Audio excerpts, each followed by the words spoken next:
Garimpeiros entraram em confronto hoje com agentes federais em território Yanomami. Foi o segundo dia seguido de violência na região. A presença dos policiais federais é uma resposta ao confronto de ontem na comunidade Palimiú, em Alto Alegre, no norte de Roraima. Imagens gravadas por moradores mostram uma lancha passando em frente à comunidade. Em seguida, tiros. Na quinta-feira, a Justiça determinou o envio de tropas para a proteção dos indígenas.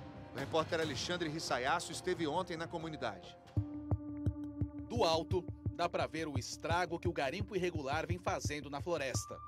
Muitas clareiras abertas, balsas pelo rio, sem nenhum tipo de repressão. Na chegada à terra Yanomami de Palimiú, o clima ficou tenso. Desconfiados, os indígenas correram e pegaram suas armas. Arco e flecha e algumas espingardas de caça. Mas baixaram a guarda ao reconhecerem o Júnior Yanomami, liderança indígena que nos acompanhou até lá. E fomos recebidos com uma dança de boas-vindas. Todos os indígenas da comunidade estão imunizados com as 2 doses das vacinas contra o coronavírus. A liderança local, Hélio Yanomami, que não fala português, contou sobre o ataque dos garimpeiros, depois que eles foram impedidos de avançar. Construímos a barreira e por isso colocamos a dificuldade para eles passar no rio. Por isso estamos recebendo esses ameaças e ataques direto. Segundo os Yanomami, na segunda-feira os garimpeiros chegaram em 6 barcos, sendo que 3 deles pararam aqui. Esse grupo então avançou, entrou na comunidade atirando e quando eles chegaram perto daquele campo de futebol, os indígenas revidaram e começou o tiroteio.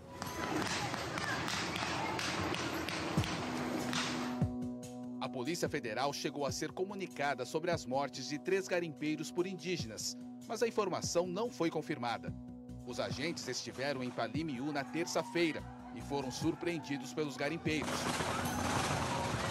Houve uma nova troca de tiros. A polícia deixou a região no mesmo dia. Nesta casa, funcionava um posto de saúde que atendia toda a comunidade da região. Depois do tiroteio de terça-feira, a equipe médica que trabalhava aqui foi embora. Tem crianças doentes com malária, tem crianças doentes com pneumonia.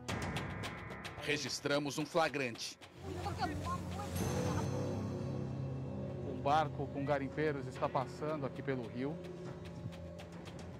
Olha só, ele vai passar por aqui agora.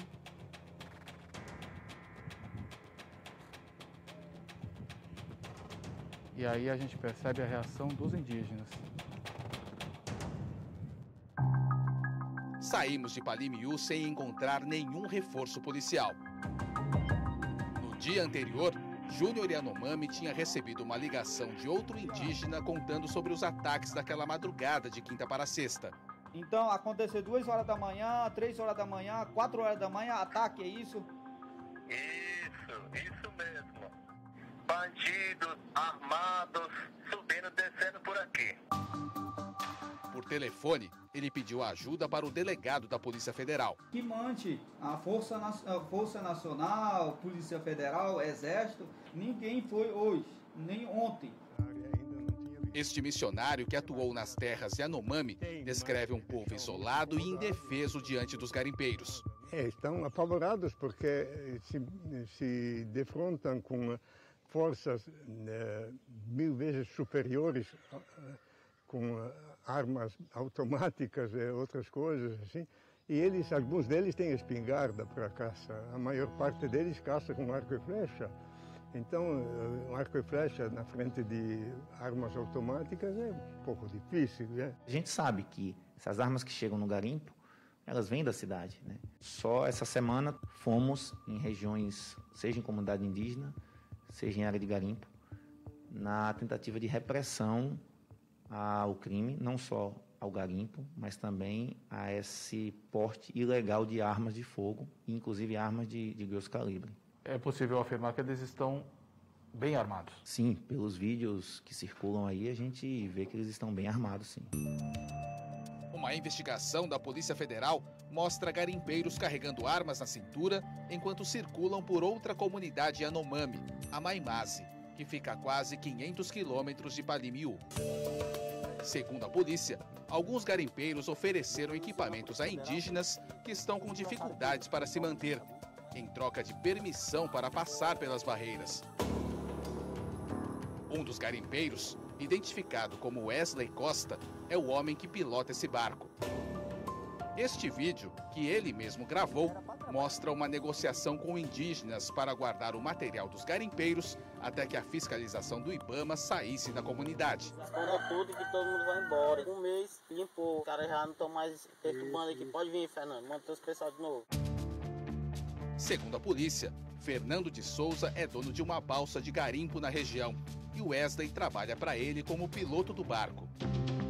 Os dois chegaram a ser presos em março, mas foram liberados para responder em liberdade por crimes ambientais e de extração ilegal de minério. Os indígenas que participaram da negociação com Wesley Costa também são investigados.